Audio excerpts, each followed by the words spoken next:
নমস্কাৰ বন্ধুসকল, নতুন এটা ব্লগলে স্বাগতম জনাইছো। কিছুদিন হ'ল আজি মই মোৰ হাতটো ডিসলোকেট হৈছিলে, জইণ্টটো ডিসলোকেট হৈছিলে। তো মোক 21 দিনৰ ৰেষ্টত থাকিব দিলে ডক্টৰে। সেইকাৰণে বিশেষ একো কৰা নাই, ঘৰতে আছো। ৰেষ্টত থকাটো বহুতৰ বাবে ভাল লগা কথা হ'ব পাৰে, কিন্তু মোৰ কাৰণে একেবাৰে আমনিদায়ক। এইকেইদিন একো কৰা নাই বিশেষ, ঘৰতে শুইছোঁ, বহিছোঁ, খাইছোঁ, কিতাপ পঢ়িছোঁ কেতিয়াবা। সেইটো এটা ভাল কাম হৈছে বাৰু। মাজতে বাওঁ হাতখনৰ প্ৰেক্টিছ কৰিছোঁ। মোবাইল চোৱাটো অলপ বাঢ়ি গৈছে। কেতিয়াবা কেনভাছখনৰ আগত এনেই বহি আছে, একো কৰিবও পৰা নাই। এনেকৈ প্ৰায় 10 দিন মানে পাৰ হ'ল। এতিয়া হাতখন যথেষ্ট ভাললৈ আহিছে, মই অলপ মুভমেণ্ট কৰিব পাৰিছোঁ। সেয়ে ভাবিলোঁ কিবা এটা এক্টিভিটি এটা কৰোঁ আৰু এটা সৰুকৈ ভিডিঅ' বনাই আপোনালোকলৈ আগবঢ়াওঁ। হেল্ল' মিফ্তা, ক'ত আছ? কি কৰিছ? অঁ আউটডোৰ যাম বুলি ভাবিছিলোঁ আজি। ওচৰতে যাম, বেছি দূৰ নাযাওঁ। তই কবি, তইতো গৈ থাক জেগাবোৰ। হ'ব, তই ঠিক আছে, তই কামটো কৰি ল, তই আহি যাবি। কেতিয়ালৈ ফ্ৰী হবি? 3:30 মানত। ঠিক আছে হ'ব, বেছি টাইম নাপাওঁ আমি, তথাপিও হ'ব, আহিবি দে।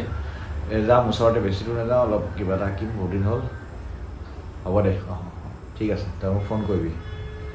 15 মিনিটমান আগতে ফোন কৰিলে হ'ল, মই এনেও ওলাই ৰেডি হৈ থাকিম বাৰু দে। অ'কে,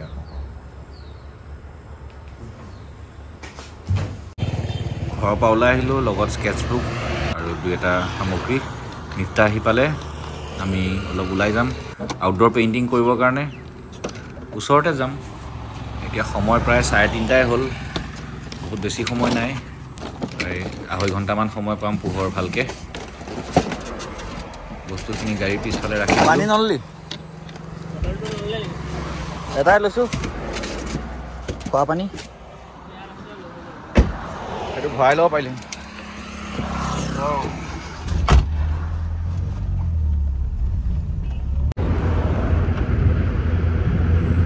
এতিয়া চৰাইমূৰীয়া চাৰিআলিৰ পৰা এনেকৈ সোমাই আমি ৰাইট চাইডে যোৰহতীয়া গাঁও হৈ মথাউৰিৰ ফালে গৈ আছোঁ। মিফ্তা আগতেও গৈছে তালৈ, আমি কৰি থাকে। গাড়ী নমাই দিলোঁ তলত। এডাল ট্ৰাইপড লৈ আহিছোঁ, যাতে কাম কৰি থকা সময়তো ভিডিঅ'বোৰ দেখাই থাকিব পাৰোঁ। ইয়াতে মোবাইলটো লগাই থৈ এইটো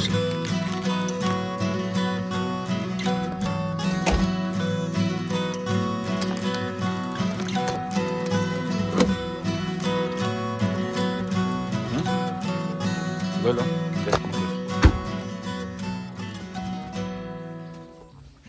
আৰু কিবা ল'ব লাগিব?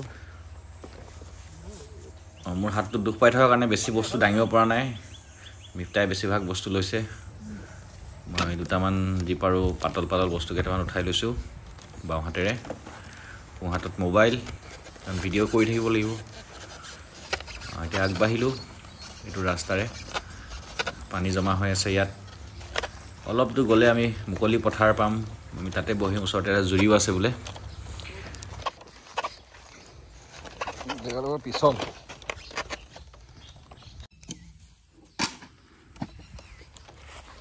ধৰচোন এইকেইটা। আহি থাকোঁতে এজন ককাইদেউ পালোঁ, আমাৰ লগতে। তেখেত ছাগলী চৰাবলৈ গৈ আছিলে। খালী ন জেগাবোৰ। তেখেতে আমাৰ 2টামান বস্তু লৈ গ'ল সিপাৰলৈ, নদীখন পাৰ কৰি। আমিও এতিয়া যাম। তাক ধৰিবতে মোবাইলটো সৰি পৰিলে। একো নাই, ৱাটাৰপ্ৰুফ, পানী বেছি দ নহয়।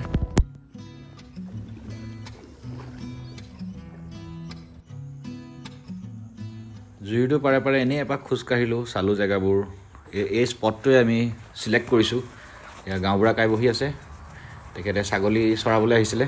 তেখেতক অনুৰোধ কৰিলোঁ মোৰ কাৰণে এজ এ মডেল বহিব নেকি। তেখেতে মান্তি হ'ল আৰু ইয়াৰ সন্মুখত বহি আছে। এনেকৈ বহি থকাটো এটা বৰ জটিল কাম। কিবা এটা কৰি থাকিলে বেলেগ কথা, কিন্তু এনেই বহি থকাটো, তেখেতক ধন্যবাদ দিব লাগিব। মই আঁকি আছোঁ, তেখেতে মোৰ কাৰণে ৰৈ আছে, ৰাখিব পাৰোঁ। মই আঁকা আৰম্ভ কৰিলোঁ। বেছি সময় নাই, আন্ধাৰ হ'বলৈ আৰু 1 ঘণ্টামান বাকী আছে। তো সেইকাৰণে কুইকলি আমি কিবা এটা ইয়াৰ পৰা উঠাই লৈ যাম তেখেতক বহালোঁ তাৰ লগতে বেকগ্ৰাউণ্ডত যিটো লেণ্ডস্কেপ আছে সেইটো লগত মিলাই কিবা এটা বনাম এতিয়া প্ৰথমতে ড্ৰয়িংটো সম্পূৰ্ণ হ'ল কালাৰ কৰিবলৈ আৰম্ভ কৰিছোঁ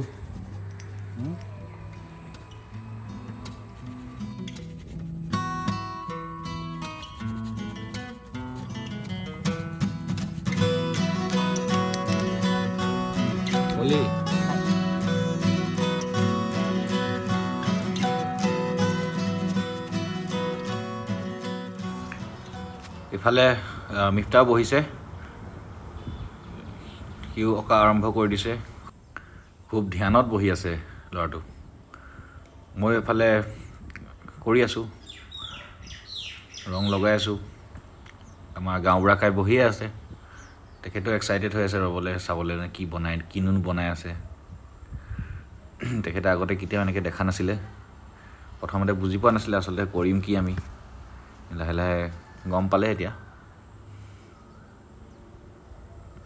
আমি এনেকৈ আৰ্ট কৰিবলৈ গ'লে গাঁৱৰ মানুহবোৰে প্ৰায় ভাবে আমি কিবা ছাৰ্ভে কৰিব আহিছোঁ বা এনেকুৱা ধৰণৰ বিভিন্ন বেলেগ বেলেগ কথা ভাবে কিন্তু এইটো এৱেৰনেছটো আমি আচলতে আনিব লাগে বা তেখেতসকলক জনাব লাগে যে এনেকৈ ছবিও আঁকে এইটো এটা ছবি অঁকাৰ বা ছবি শিকাৰ এটা প্ৰচেছ এটা এক ধৰণৰ মাধ্যম যি ধৰণে আমি শিকিব পাৰোঁ আমি আৰু তাৰ উপৰিও আমি আমাৰ মনটো ভাল লাগে এনেকৈ বাহিৰলৈ আহি যেতিয়া প্ৰকৃতিৰ মাজত সোমাওঁ বা প্ৰকৃতিৰ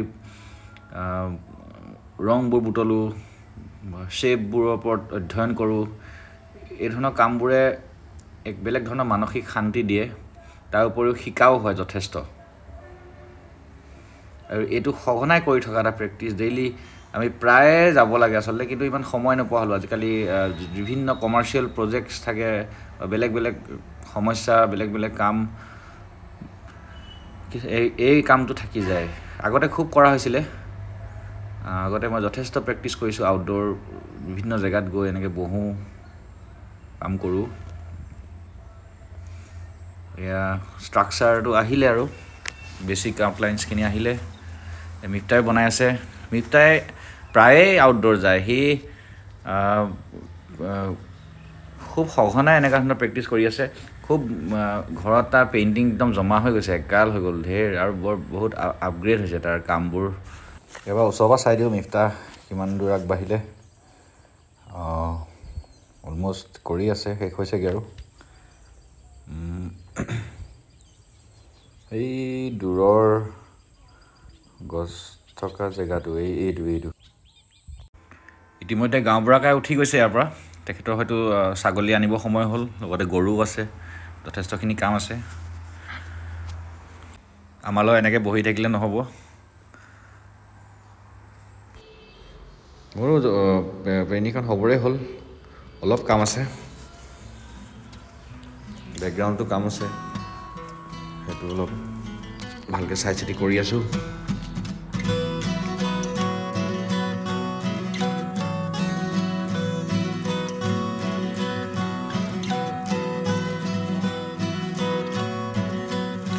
মোৰ ছবিখন ইয়াতে ৰাখি দিলোঁ ইমানকৈ কমপ্লিট বুলি ধৰিলোঁ বাকী অলপ চলপ ডিটেইলিং পাছত গৈ কৰিম এতিয়ালৈ ইমানেই এইখন ৰাখি দিছোঁ হৈ গৈছে এবাৰ বেকগ্ৰাউণ্ডটোৰ লগত মিলাই চাইছোঁ মিলিছেনে নাই অলমষ্ট মিলিছে আৰু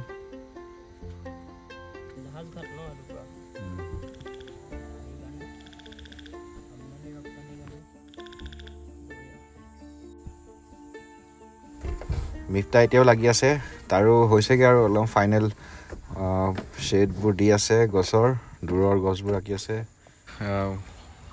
সৰু সৰু ভাল লগা বস্তুবোৰ বিচাৰি ফুৰিলোঁ নৈ পাৰত ইমান ধুনীয়া এপাহ ফুল ফুলি আছে এপাহ নহয় কেইবাজোপাও আছে কোনোবা যদি নামটো জানে এই ফুলপাহক কি বুলি কয় জনাব কমেণ্টত এটা পখিলা দেখিলোঁ এনেকৈ বিচাৰি থাকিলোঁ কিবা কিবি সৰু সুৰা বস্তু সৰু সুৰা ভাল লগা ভালকৈ চাব জানিলে এটা জেগাতে বহুত কিবা কিবি ওলাই যায় আমি চাব শিকিলেই হ'ল আৰু এইবোৰ চাই গোটেই দিনটো পাৰ কৰি দিব পাৰি সৰু সুৰা কিছুমান বস্তু লগতে কিছুমান নজনা কথাও শিকিব পাৰি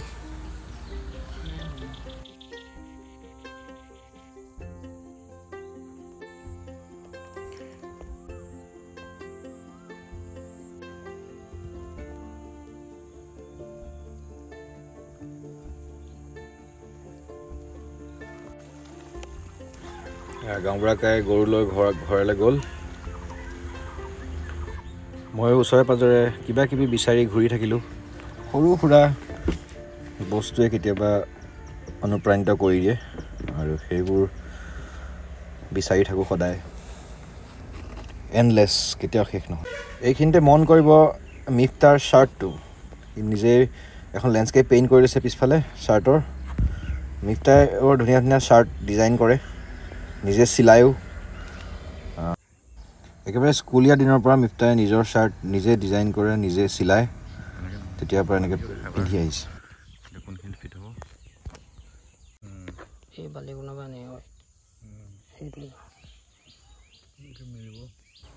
ইয়াৰো কমপ্লিট হ'ল। এতিয়া বেকগ্ৰাউণ্ডটোৰ লগত মিলাই এনেই এখন ফটো আৰু এটা ভিডিঅ' লৈ আমি কামটো সামৰিম, ইয়াৰ পৰা ওলাই যাম। হা নালাগে, থাক দে।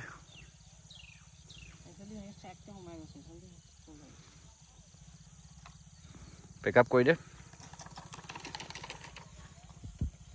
ঘৰা ঘৰি যাবলৈ ডাঙৰীয়া আহিছে। ডাঙৰীয়াসকল ঘৰা ঘৰি গৈ আছে। আমিও এতিয়া ওলাব হ'ল। এই দুখন পেইণ্টিং আজি আবেলিটোৰ। জুৰিটোৰ পাৰত মানুহ এজন বহি কিবা এটা চিন্তা কৰি আছে, কিবা এটা চাই আছে, হয়তো অতীত ৰোমন্থন কৰি আছে, কিবা এটা ভাবি আছে বা ভৱিষ্যতৰ কথা ভাবি আছে যে নদীখন যে আৰু নাথাকে, জুৰিটো যে আৰু নাথাকে, বেছিদিন নাই, ইয়াত চিমেণ্টেৰে ভৰি পৰিব। এনেকুৱা এটা পেইণ্টিং কৰি থকা খবৰ পৰা গাঁৱৰ কেইজনমান হিৰ' আহি ইয়াত পালেহি, পথাৰত পালেহি। চাইকেল পূৰা পানীত নমাই দিছে, বেয়া জোচ, বঢ়িয়া চাপাচ। আমি ঘৰা ঘৰি ওলালোঁ, আজিৰ কাৰণে সামৰিলোঁ। আন্ধাৰ হ'বলৈ বেছি সময় নাই, পোহৰে পোহৰে ইয়াৰ পৰা ওলাই দিয়াই ভাল। আমাৰ কিছু সামগ্ৰী ভাইটি, অকণমানি ভাইটি ভণ্টিহঁতে ইয়াৰ পৰা লৈ গ'ল, সহায় কৰি দিলে। তেওঁলোকৰ লগত চিনাকি হ'লোঁ। মিফতাক বোলে চিনি পায়, আহি থাকে যে ইয়ালৈ।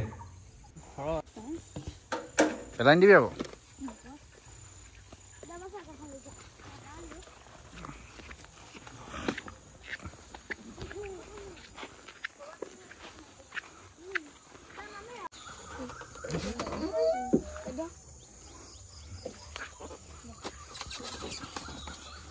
ধুনীয়াকৈ এইবোৰ থৈ দিম।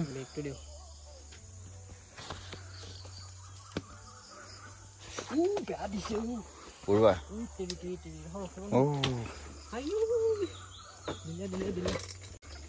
এজন কোন হয়? গাঁওবুঢ়া। আমি কিছুমানেহে মাতে গাঁওবুঢ়া, কিছুমানে সোমেশ্বৰ বুলিয়ে মাতে। গাঁওবুঢ়া বৰ্তা,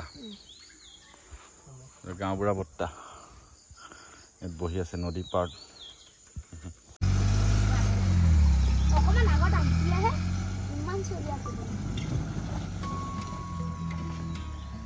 ভাল লগা মুহূৰ্তখিনি কেনভাছত সাঁচি থৈ, মোবাইলত সাঁচি থৈ আমি ঘৰা ঘৰি ওলালোঁ। ভিডিঅ'টো শেষলৈকে চাই থকাৰ বাবে ধন্যবাদ।